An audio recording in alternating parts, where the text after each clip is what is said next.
அவங்க போடுற ஆடையை நான் வந்து குறை சொல்கிறேன் அப்படின்ற சென்ஸில் அவங்க வந்து அதை பார்க்குறாங்க. ஆனால் நான் பார்க்குற கண்ணோட்டம் என்னென்னா, இன்றைக்கி அண்ணா நகர் பார்க்கு போனீங்கன்னா தெரியும். நான் அந்த பார்க்கை பார்த்து தான் அந்த ஸ்கிரிப்டே நான் எழுதினேன். அப்படியே பாதி பார்த்தீங்கன்னு வச்சுங்களேன், ஃபுல்லாக ரொமான்ஸ் போயிட்டுருக்கோம் பப்ளிக் பிளேஸில். அதை சில்ட்ரன்ஸும் பார்க்குறாங்க. இளைஞருங்க எல்லாமே நல்லவங்கலாம் சொல்ல சார். ஒரு அனிமல்ஸுக்கும் மனுஷனுக்கும் ஒன்று தான் வித்தியாசம். உணர்ச்சியை கட்டுப்படுத்துறவன் தான் மனுஷன், அதை மீறவன் மிருகம். நம்ம என்னதான் அவங்க நியூடாவே நின்றாலும் நம்ம அதை கட்டுப்படுத்தின்னு இருக்க தான்டா நம்ம மனுஷன். நான் வந்து எக்ஸ்ட்ரீம் படத்தோடைய இயக்குனர் ராஜவேல் கிருஷ்ணா. இது வந்து எனக்கு 3வது படம். ஃபஸ்ட்டு பிழைன்னு ஒரு படம் பண்ணேன். செகண்ட் வந்து தூவல், இதே பேனருக்கு செகண்ட் வந்து அவங்களுக்கு அது ஃபஸ்ட்டு, எனக்கு வந்து செகண்ட் படம். இப்போ 3வது வந்து எக்ஸ்ட்ரீம்னு ஒரு படம் பண்ணியிருக்கோம். இந்த கண்டென்ட் வந்து இன்றைக்கி நடக்கிற அபியூஸ்மெண்ட்டுகள் நிறைய நடந்துகிட்ருக்கு. நிறைய பாயிண்ட் ஆஃப் வியூவில் ஒவ்வொரு விதமாக அங்கங்கே பிரச்சனைகள் வருது. என்னுடைய ஒரு பாயிண்ட் ஆஃப் வியூவில் நான் பார்த்த சில பிரச்சனைகளில் தோண ஒரு விஷயத்த நான் ஒரு படைப்பாக பண்ணிகிட்ருக்கேன். நீங்கள் வந்து சுதந்திரம், சுய கட்டுப்பாடு, இதுக்கு வித்தியாசம் தெரியாமல் சில மிகைப்படுத்தப்பட்ட பிரச்சனைகளால் நடக்கிற ஒரு விஷயத்தை நான் எடுத்து இங்கே சொல்லியிருக்கேன். நீங்களாம் பார்த்து உங்களுடைய இது சொல்லுங்கள். அதுக்காக நான் ரிசல்ட்டுக்காக வெயிட் பண்ணிகிட்ருக்கேன். தேங்க்யூ. இந்த படத்தோட ப்ரொடியூசர், அப்புறம் அதில் ஒரு போலீஸ் கேரக்டர் நடித்த ஆள் நான். ஸோ இந்த படத்தோட கதை சொல்லும் போது எனக்கு வந்து பிடிச்சிருந்தது. பட் அதை நான் டெவலப் பண்ணும் போது ஒரு முக்கியமாக ஒரு விஷயம் பிடிச்சிருந்தது அவர் கடைசியாக சொன்னது. அதாவது ஒரு விஷயத்தால் ஈர்க்கப்பட்டவங்க எந்த வித பாதிப்புகளை ஏற்படுத்துகிறாங்க அப்படிங்கிற ஒரு விஷயத்த சொன்னார். அதாவது இது சில சில காரணங்களால் யாரெல்லாம் பாதிக்கப்படுறாங்க, அதை எப்படி நம்ம சரி பண்ணணும் அப்படிங்கிற மாதிரி ஒரு கோணத்தில் சொன்னார். கதை பிடிச்சிருந்தது. அப்புறம் சரி போவோம்னு சொல்லிட்டு தான் நாங்களும் அந்த படத்தை எடுத்தோம். ரொம்ப கஷ்டப்பட்டு இந்த டீம் எல்லாமே சப்போர்ட் பண்ணி எல்லாமே கோஆப்ரேட் பண்ணி நல்லா பண்ணியிருக்காங்க. இந்த படம் ஓரளவுக்கு வந்திருக்கு. இதை நீங்கள் நல்ல முறையில் கொண்டு போய் சேர்க்கறது உங்களுக்கு சேர்க்கணும்னு உங்களை கேட்டுக்கிறேன். நன்றி. எல்லாருக்கும் வணக்கம். ஃபர்ஸ்ட் வந்த ப்ரெஸ் மீடியா எல்லாருக்கும் ரொம்ப நன்றி. உங்களோட சப்போர்ட் அண்ட் லவ் எப்பவும் தேவை. இந்த படத்தில் நான் ஒரு முக்கியமான ஒரு கேரக்டர் பண்ணியிருக்கேன். அந்த கேரக்டர் கண்டிப்பாக எல்லாருக்கும் ஒரு இம்பேக்டை க்ரியேட் பண்ணணும்னு நினைக்கிறேன். அண்ட் எல்லோரும் சப்போர்ட் பண்ணுங்கள். தேங்க்யூ. எல்லாருக்கும் வணக்கம். என் பேர் சரிதா. நான் இதில் ஒரு முக்கியமான ரோல் பண்ணியிருக்கேன். நீங்கள் எல்லாரும் இதுக்கு ஆதரவு கொடுக்கணும். இது சமுதாயத்தோட விழிப்புணர்வு மாதிரி ஒரு படம் பண்ணியிருக்கோம். எல்லோரும் பொதுமக்கள் எல்லாம் ஆதரவு கொடுக்கணும். இந்த படம் நல்லா வரணும். உங்கள் கையில் தான் இருக்குது. தேங்க்யூ. எல்லாருக்கும் வணக்கம். எக்ஸ்ட்ரீம் மூவி நல்லா வந்திருக்கு. இதில் ஒரு கேரக்டர் பண்ணியிருக்கேன் நான். டைரக்டர் சாருக்கும் ப்ரொடியூசர் சாருக்கும் ரொம்ப தேங்க்ஸ். படத்தை பாருங்கள். உங்கள் சப்போர்ட் கண்டிப்பாக எனக்கு தேவை. எங்கள் டீம் எல்லாருக்குமே தேவை. Thank you so much. நான் ராம்கோபி, இந்த எக்ஸ்ட்ரீம் மூவியோட எடிட்டர். படம் நீங்கள் எல்லாம் பார்த்துருப்பீங்க. நீங்கள் நல்ல ரிவ்யூஸ் கொடுத்து படத்தை நல்லா ஓட வைக்கணும்னு தன்மை கேட்டேன். என்னோட பேர் சிவம். எல்லாரும் படம் பார்த்துருப்பீங்க. எல்லாருக்கும் பிடிக்கும்னு நினைக்கிறேன். இந்த படம் வந்து நாங்கள் ஸ்டார்ட் பண்ணும்போது ரொம்ப டிஸ்கஸ் பண்ணோம். ஏன்னா இந்த படத்துக்கு வந்து யாருமே வந்து நடிக்க மாட்டேன்னு சொல்லிட்டாங்க. ஹீரோயினாக நடிச்சிருக்காங்க பார்த்தீங்களா, அவங்களே நாங்கள் கல்கட்டாவிலேருந்து தான் பிடிச்சிட்டு வந்தோம். தமிழ் ஆர்டிஸ்ட் யாருமே வந்து இந்த படத்தில் நடிக்க மாட்டேன்னு சொல்லிட்டாங்க. பட் அவங்கக்கிட்ட நாங்கள் அந்த கதையெல்லாம் சொன்னோம். இந்த ட்ரெஸ்ஸு விஷயமா யாருமே பண்ண மாட்டேன். ஆனால் அந்த கேரக்டர் எப்படி வந்திருக்குன்னு உங்களுக்கே தெரியும். ஸோ இதை டைரக்டர் சொல்லுவாருன்னு நினச்சேன், இன்னும் சொல்லலை. அந்த ட்ரெஸ் கான்செப்டில் வந்து நிறைய படங்கள் வரலன்னு நினைக்கிறேன். இதுதான் வந்து முதல் படம். ஒரு க்ரைம் நடக்குதுன்னா அதுக்கு ஒரு ரீசன், எதனால் நடக்குது. ஸோ அதை வந்து நம்ம வந்து காமிக்கணும். ஸோ அதை நாங்கள் நல்லபடியாக பண்ணியிருக்கோம். எல்லாருக்கும் இனிய புத்தாண்டு நல்வாழ்த்துக்கள். Happy new year. ஸோ இந்த வருஷத்தோட 2025ஓட முதல் தமிழ் படம் தியேட்டரில் வருது. இது கூட நிறைய படங்கள் வருது. பட்டு நாங்கள் பெருமையாக சொல்லிப்போம், இது வந்து முதல் தமிழ் படம் 2025. ஸோ எல்லாரோட ஆதரவும் எங்களுக்கு தேவை. ஸோ பத்திரிகையாளர்கள் அனைவருக்கும் என்னோட புத்தாண்டு நல்வாழ்த்துக்கள். Thank you very much.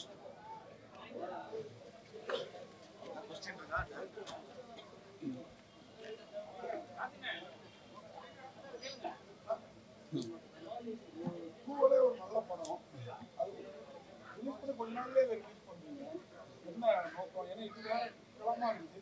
டைரக்டர் உங்களுக்கு நல்ல பேர் கிடைக்கும். ஏன்னா மணிவண்ணன் சார் தான் இந்த மாதிரி வேற வேற ஜானர்ல படம் எடுப்பாரு. அதுக்கப்புறம் உங்களை பார்க்குறோம் பிழை கூட ஒரு வித்தியாசமான கதைகள் பண்ணுறாங்க. உடனே ரிலீஸ் பண்ணி உங்க பேரை நிலைநிறுத்திய மாதிரிங்களா ப்ரொடியூசருக்கும் கெயினா இருக்குங்களா?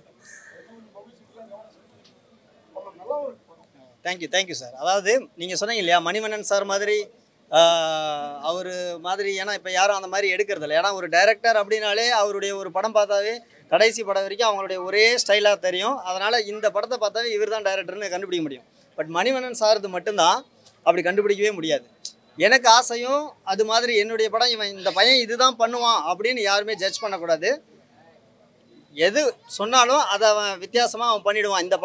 இந்த மாதிரி வெரைட்டியாக அவனால் பண்ண முடியும் அப்படின்றத நான் வந்து சாதிக்கணும்னு நினைக்கிறேன். அதை பண்ணி பார்க்கணுன்னு நான் நினைக்கிறேன். அதை தான் நான் பண்ணிகிட்ருக்கேன். இது வந்து பார்த்திங்கன்னா நம்ம உடனுக்குடனே பண்ணுறேன் அப்படின்னா, நம்ம வந்து கொரோனா முடிஞ்ச அந்த டைமில் நான் எடுத்தது தான் தூவல் படம். இது வந்து நாங்கள் இப்போ ஒரு 1 இயருக்கு முன்னே தான் ஸ்டார்ட் பண்ணோம். இது அதனால் ப்ரொடியூசருக்கு வந்து எல்லாமே நான் சொல்லிட்டு தான் எடுக்கிறேன். அதாவது வந்து தூவல் வந்து பைசா வராது, அவார்டு தான் கிடைக்கும் அப்படின்னு உண்மையை சொல்லிட்டு தான் நான் எடுத்தேன். பட் இதை நான் ட்ரெய்லர்லேயே பிஸ்னஸ் ஆகும்னு நினச்சேன். ஏன்னா இது ஒரு கான்ட்ரவர்சியான கண்டென்ட். அதனால தான் இங்கே வந்து நிறைய ஹீரோயின்ஸ் வந்து இதை நடிக்க மாட்டேன்னு சொன்னதுக்கான ரீசன் என்னன்னா, அவங்க போடுற ஆடையை நான் வந்து குறை சொல்கிறேன் அப்படின்ற சென்ஸில் அவங்க வந்து அதை பார்க்குறாங்க. ஏன்னா ஏ கிளாஸ் பீப்புள் எல்லாமே இந்த மாதிரி ட்ரெஸ்ஸு அணிவாங்க. அவங்க சர்க்கிளில் போகும்போது அவங்க யாருக்குமே அது வந்து ஒரு பெரிய ப்ராப்ளமாக தெரியாது. ஏன்னா அது ஆஸ்யூஷுவல் அப்படின்னு இருப்பாங்க. பட் அவங்க சி கிளாஸ் பீப்புள், பிசி இந்த மாதிரியான ஒரு நார்மல் ஏரியாவில் போகும்போது அவங்களுடைய கண்ணோட்டம் வேறு. ஏன்னா இங்கே ஒவ்வொருத்தருடைய பாயிண்ட் ஆஃப் வியூ வெவ்வேறு மாதிரி இருக்கும். அவனுடைய வாழ்வியலுக்கு தகுந்த மாதிரி தான் அவனுடைய பாயிண்ட் ஆஃப் வியூ மாறும். அப்படி இருக்கும்போது அதனால் ஈர்ப்பாகிறவன் அவங்கள எதுவுமே தொட முடியாது. ரீசன் என்னன்னா, போலீஸ், ஃப்ரெண்ட்ஸ், பேரண்ட்ஸ் இப்படின்னு நிறைய அவங்களுக்கு வேலி இருக்கும். பட் இது எதுவுமே இல்லாத சில பேர் இருப்பாங்க இல்லைங்களா, அவங்க மேலே இது திணிக்கப்படும் போது, பட் இதுக்கு ஒரு மறைமுகமான ஒரு காரணமாக அதுவும் ஒன்றா இருக்குது. அது மட்டுமே காரணம் இல்லை, அதுவும் ஒன்றா இருக்குது அப்படின்றத தான் நான் சொல்ல வந்தேன். அது இங்கே நிறைய பேர் அக்செப்ட் பண்ணாதனால அவங்க அது சொல்கிறாங்க. எனக்கு என்னென்னா, இங்கே நம்ம உண்மையை சொல்லுங்க. ஏன்னா பெண்களுக்கு ஃபேவராக பேசினா மட்டுமே இங்கே வந்து பொழப்பு ஓட்ட முடியும் அப்படின்னு வந்து நிறைய போயிட்டுருக்குங்க. அப்படி கிடையாது. நம்ம உண்மையிலே அவங்களுக்கு ஃபேவராக பண்ணுறோம் அப்படின்னா அவங்களுக்கு வந்து ஜால்ரா தட்டுறது, சப்போர்ட் பண்ணுறது அது கிடையாது. உண்மையிலே அவங்களுக்கு எது பாதுகாப்பு, அந்த விஷயத்தை நம்ம வந்து தைரியமாக சொல்லணும். நம்ம இன்றைக்கி நடந்த இங்கே அண்ணா யூனிவர்சிட்டி பிரச்சனை தெரியும், அது எவ்வளோ பெரிய இஷ்யூன்னு. ஆனால் ஆளுக்கு ஒவ்வொரு பாயிண்ட் ஆஃப் வியூவில் சொல்லிட்டு இருக்காங்க. ஒருத்தர் ஒரு பொண்ணு தைரியமாக சொல்லிட்டா சூப்பர், அவனை கொல்லணும் செய்யணும் அப்படின்னு பேசுகிறோம். இன்னொரு பாயிண்ட் ஆஃப் வியூ, அவை வந்து 8 மணிக்கு மேலே அண்ணா யூனிவர்சிட்டியில் அந்த பொண்ணுக்கு இன்னொரு பையனோட என்ன வேலைன்னு பேசுகிறோம். ஒவ்வொருத்தருடைய பாயிண்ட் ஆஃப் வியூ. அப்போ எல்லாருமே அவங்க ஆடைனா நான் இதுதான் உடை என் உரிமை அப்படின்னு எல்லாமே சொல்லிட்டாங்க. நிறைய நான் பார்த்துட்டேன். இன்றைக்கி இருக்கிற பாப்புலர் டைரக்டர்ஸ் எல்லாமே அதை தான் சொல்லிட்டு இருக்காங்க. ஆனால் நான் பார்க்குற கண்ணோட்டம் என்னென்னா, இன்றைக்கி அண்ணா நகர் பார்க்கு போனீங்கன்னா தெரியும். நான் அந்த பார்க்கை பார்த்து தான் இந்த ஸ்கிரிப்டே நான் எழுதினேன். ஒரு பாதி பார்க் பார்த்தீங்கன்னா சில்ட்ரன்ஸு, பெரியவங்க எல்லாருமே வந்து அவங்களுடைய சில்ட்ரன்ஸ் விளையாடுவாங்க, பெரியவங்க ஒர்க் அவுட் பண்ணுவாங்க, ரிலாக்ஸேஷனுக்கு வருவாங்க, இது எல்லாமே நடக்கும். அப்படியே பாதி பார்த்தீங்கன்னு வச்சிங்களேன், ஃபுல்லாக ரொமான்ஸ் போயிட்டுருக்கோம் பப்ளிக் பிளேஸில். அதை சில்ட்ரன்ஸும் பார்க்குறாங்க.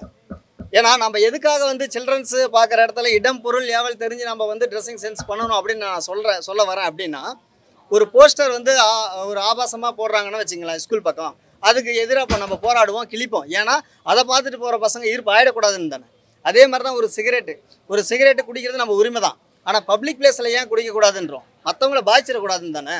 ஏன்னா அதை முகந்து போகிறவனும் இருப்பான், அதனால் அவனுக்கு ஒரு எஃபெக்ட் ஆகிடக்கூடாதுன்றதுக்காக தான் ஒரு கவர்மெண்ட்டு அங்கங்கே போர்டு வைக்கிறதும் சொல்கிறது எல்லாமே பண்ணிகிட்ருக்கோம். நான் சொல்ல வர்றது அந்த மாதிரி தான். நீங்கள் போகிறது உங்கள் உரிமை தான். மற்றவங்கள முகம் சுளிக்காத மாதிரி போட்டிங்கன்னா யாருக்கும் எந்த பிரச்சனையும் இல்லை அப்படின்றத தான் நான் இங்கே வந்து பதிவு பண்ணுவேன்.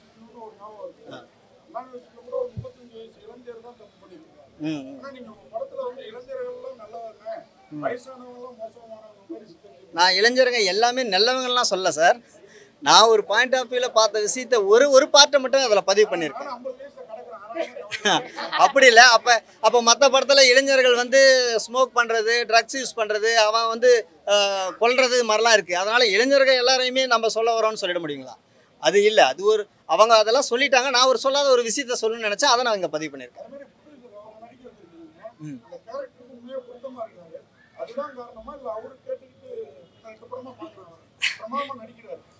அவர் பிரமாதமாக நடிக்கிறதா, அதுதான் சொல்கிறேன். இப்போ அவங்க பிரமாதமாக நடிக்கிறதுனால தான் சார் நான் இதில் வந்து அவங்கள செலக்ட் பண்ணுறேன்.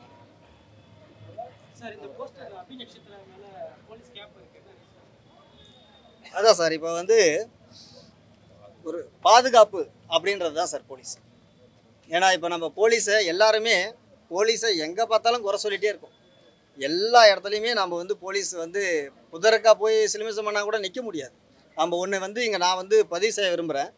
நம்ம அரசாங்கத்தை குறை சொல்கிறது, போலீஸை குறை சொல்கிறது, இதெல்லாம் பண்ணிகிட்டு இருக்கோம் இல்லைங்களா?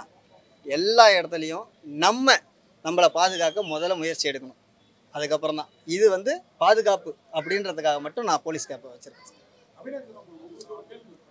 நம்ம ஊர் ஹீரோயின்ஸ்லாம் குழந்தைக்கு அம்மாவா 2 குழந்தைக்கு அம்மாவா நடிக்கிறதுக்கு வேணாம்னு தயங்குவாங்க. ஆனால் வந்து நீங்கள் ரொம்ப சின்ன பொண்ணாக இருக்கீங்க. என்ன சொல்ல கூட என் 3 வயசு தான் இருக்கும் நினைக்கிறோம். ரொம்ப நல்லா நடிக்கிறீங்க, வளர்ந்துறீங்க. இந்த மாதிரி ஒரு கூட்டுப்பாளையம் அந்த மாதிரி விஷயத்துல நடிக்கிறதுக்கு எப்படி சமாளிக்கிறீங்க? சமூகத்துக்கு விழிப்புணர்வு ஏற்படுத்தணும் அப்படிங்கிற காரணம் மட்டும்தானா? கண்டிப்பாக சார். விழிப்புணர்வுக்காகத்தான் விழிப்புணர்வுக்காகத்தான் இந்த கேரக்டருக்கு வந்து நான் ஒத்துக்கிட்டேன். ஐயோ அப்படி இல்லை, நான் நடிகைங்க, நான் ஆர்டிஸ்ட், ஓகே, நான் கலைஞர். எனக்கு எந்த பாத்திரம் கொடுத்தாலும் அதை கரெக்டாக பண்ணணுங்கிறது தான் என் மைண்டில் இருக்கும். அதை நான் எப்படி வெளியே காட்டிக்கணும், நான் ஃப்ரேமில் என்ன வருது, என்னை எப்படி காட்டுறாங்கங்கிறதுல தான் நான் கான்சன்ட்ரேட் பண்ணுவேனே தவிர எனக்கு என்ன கேரக்டர் கொடுத்துருக்காங்க அது வந்து வெளியே பார்த்தா முக சுளிக்கும், இப்படி நெகட்டிவ் பாசிட்டிவ் இதை பற்றிலாம் நான் யோசிக்க மாட்டேன். அந்த கதாபாத்திரம் எனக்கு சேஃபாக இருக்கா, அது என்னால் பண்ண முடியுமா, அது மட்டும் தான் நான் யோசிக்கிறேன்.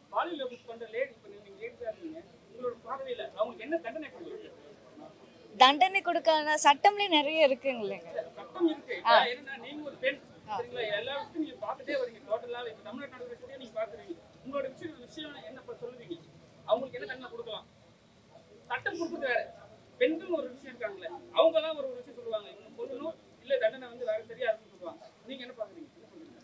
இந்த மாதிரி அட்டெம்ப்ட் நடந்தாலே அது ஒரு எப்படி சொல்றது, கடுமையான தண்டனை கொடுக்கணும் தான் நான் சொல்லுவேன். இந்த மாதிரி அட்டம் நடந்தாலே ஆயுள் தண்டனை கொடுக்கறதுல தப்பு இல்லை. தேங்க்யூ. சொல்லுங்க.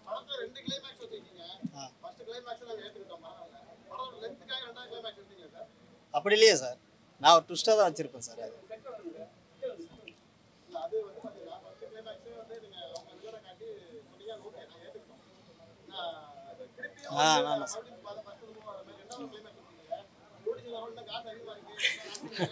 இல்லை நான் சொல்கிறேன், அதாவது நான் 2 கிளைமேக்ஸ் காட்டினதுக்கு ஒரு ரீசன் என்னென்னா, நம்ம 2 பேருக்கும் சொல்ல வேண்டிய கடமைப்பட்டிருக்கோம்.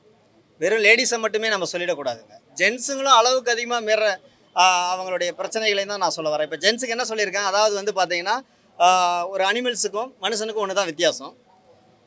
உணர்ச்சியை கட்டுப்படுத்துறவன் தான் மனுஷன், அதை மீறவன் மிருகம். நம்ம என்னதான் அவங்க நியூடாகவே நின்றாலும் நம்ம அதை கட்டுப்படுத்தின்னு இருக்க தான்டா நம்ம மனுஷன், அதை மீறினா நம்ம மிருகம் அப்படின்றத சொல்லி ஒரு கிளைமேக்ஸ் நான் முடிச்சிருப்பேன். இன்னொன்று, எல்லாருமே ஏதாவது ஒரு பொறுப்புக்காக இப்போ மேக்சிமம் நம்ம இப்படி கட்டுப்படுத்திட்டு இருக்கிறவங்களையும் நம்ம அவங்களையும் எல்லை மீறி அவங்க வந்து தப்பை வெளியே செய்கிற அளவுக்கு நம்ம தூண்டிடவும் கூடாது அப்படின்றதுக்காக தான் இந்த 2 கிளைமேக்ஸை நான் சொல்லிடுறேன்.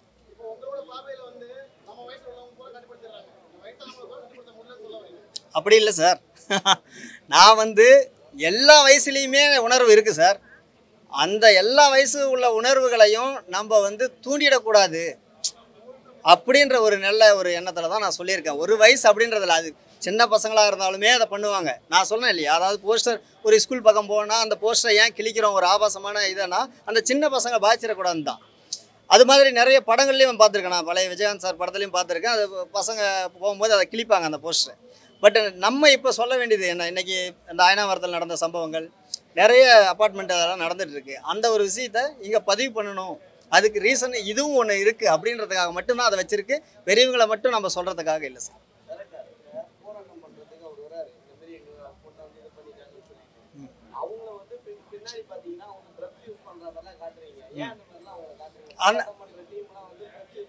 போராட்டம் பண்ணுற டீம் அப்படி கிடையாது. உள்ளே அவங்க போனாங்கன்னா அவங்களுக்கு தூக்கு தண்டனை தான். இன்றைக்கி போராட்டம் வந்து ஃபுல்லாக எல்லாருமே அதானே சார். அவர் எப்படி பனிஷ் பண்ணுவாருன்றதை முதல்ல நான் சொல்லிட்டேன். அதுக்கப்புறம் 2வது மாட்டினாலும் அவங்களுக்கு அதான் தண்டனைன்றது அந்த சார். ஏன்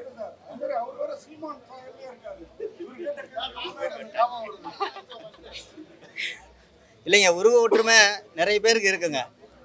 அந்த கெட்டப்பில் அவர் அப்படி இருக்காரு. இதே போன படத்தில் பார்த்தீங்கன்னா தூவல் அப்படி தெரியல இல்லைங்களா? ஒவ்வொரு கெட்டப்புக்கு ஒவ்வொரு உருவ மாற்றங்கள் வரதான் செய்யும்.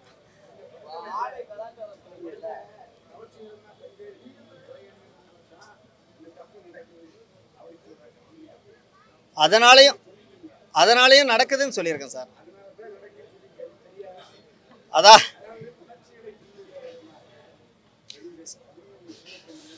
அதாவது சார் அதே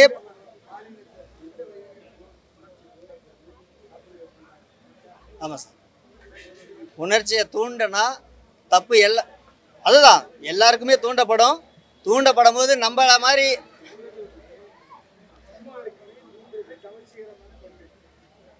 மொத்தமாக கவர்ச்சிகரமான பெண்கள்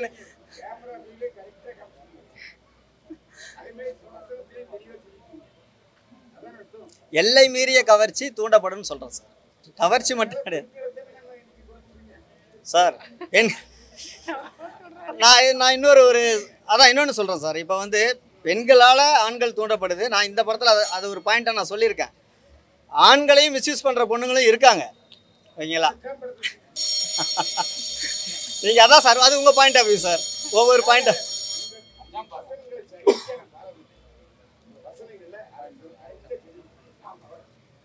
ஆமாம் சார்.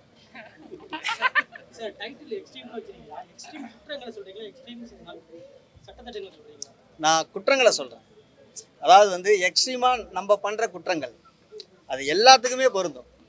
இப்போ வந்து உங்களுக்கு பார்த்தீங்கன்னா ஆடை எல்லை மீறிய ஒரு எக்ஸ்ட்ரீம் பண்ணுறதுனால வர்றது, ட்ரக்ஸ் எல்லை மீறிய ஒரு ட்ரக்ஸ் யூஸ் பண்ணுறதுனால வர்றது, நம்மளுடைய எல்லாமே நம்மளுடைய வாழ்வில் இருக்கிற எல்லாமே அளவுக்கு மிஞ்சினா அதுதான் எக்ஸ்ட்ரீம். நம்ம அளவோடு இருக்கிறது தான் நல்லது. அளவுக்கு மீற விஷயங்கள் எல்லாமே எக்ஸ்ட்ரீம், மிகை எக்ஸ்ட்ரீம் சார்.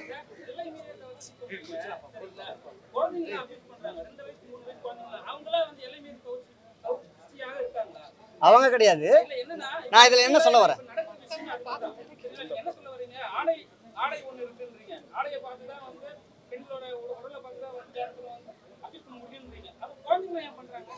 அங்கே பார்த்ததன் விளைவு. இப்போ வந்து பார்த்தீங்கன்னா அதுதான் சொல்கிறேன். இப்போ மனநோயாளிகளும் இங்கே இருக்காங்க, இங்கே சைக்கோவும் இருக்காங்க. இப்போ நம்ம இதுக்கெல்லாம் கட்டுப்படுத்திட்டு இருக்கிற எல்லாருமே நம்ம வந்து மனுஷன். இதெல்லாம் மீறி இருக்கான் இல்லைங்களா? அந்த அக்யூஸ்டுங்களும் இங்கே இருக்காங்க. அவங்க பார்வையிலையும் இதை பட்டா அந்த மாதிரியான விளைவுகளும் வரும் அப்படின்னு ஒரு பாயிண்ட் ஆஃப் வியூல சொல்லியிருக்கேன். ஆமாம், நான் சொன்னது எல்லை மீறி ஆடை போடாதீங்க. மிடில் நம்ம நார்மலாக அழகாக தெரியுறோமா எல்லாமே போடலாம் சார், எல்லாமே போடலாம். இப்போ ட்ரெஸ் வந்து ஜீன்ஸ்லேருந்து நீங்கள் போடுற எல்லா ட்ரெஸ்ஸும் போடலாம். ஆனால் ஓவர் கிளாமர் இல்லாமல் போடுங்கன்றது தான் என்னுடைய. அயனாவரம் மாதிரி நிறைய இடத்துல நடந்திருக்கு. அப்படி இல்லை சார், இங்கே மட்டும் 4 பேர் கிடையாது சார். நம்ம பாண்டிச்சேரி போனாவும் அங்கேயே 2 பேர் 3 பேர் 4 பேருன்றான். ஒவ்வொரு விஷயத்துலையும் ஒரு 4-5 பேர் கேங் சேர்ந்துட்டு தான் ஒவ்வொரு விஷயத்தையும் பண்ணிட்டு இருக்கோம். அதெல்லாம் நான் இதில் வந்து ஒரு அப்படி பார்த்தா 5 பேர் அந்த மாதிரி நான் போட்டிருக்கேன். அயனாவரம் சம்பவம் மட்டும் இல்லை, அது மாதிரி நிறைய விஷயங்கள் இருக்குது. எல்லாத்தையும் சேர்த்து தான் நான் ஒரு இதாக கொடுத்துருக்கேன். இன்னொரு போலீஸு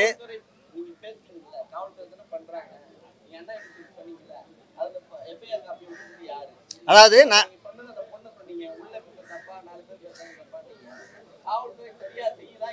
நான் சொல்கிறத நீங்கள் கரெக்டாக கவனிக்கல. ஏன்னா நான் சொன்னது ஒரு பாயிண்ட் ஆஃப் வியூவில் இப்படி சொல்கிறாங்க, இன்னொரு பாயிண்ட் ஆஃப் வியூவில் இப்படி சொல்கிறாங்க. அது தெரிஞ்சாதான் நம்ம சொல்ல முடியும். ஒன்று ஆமாம்,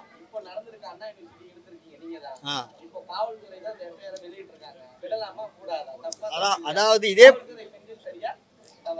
அது நமக்கு அங்கே அந்த விஷயம் முழுமையாக தெரிஞ்சாதான் சொல்ல முடியும்.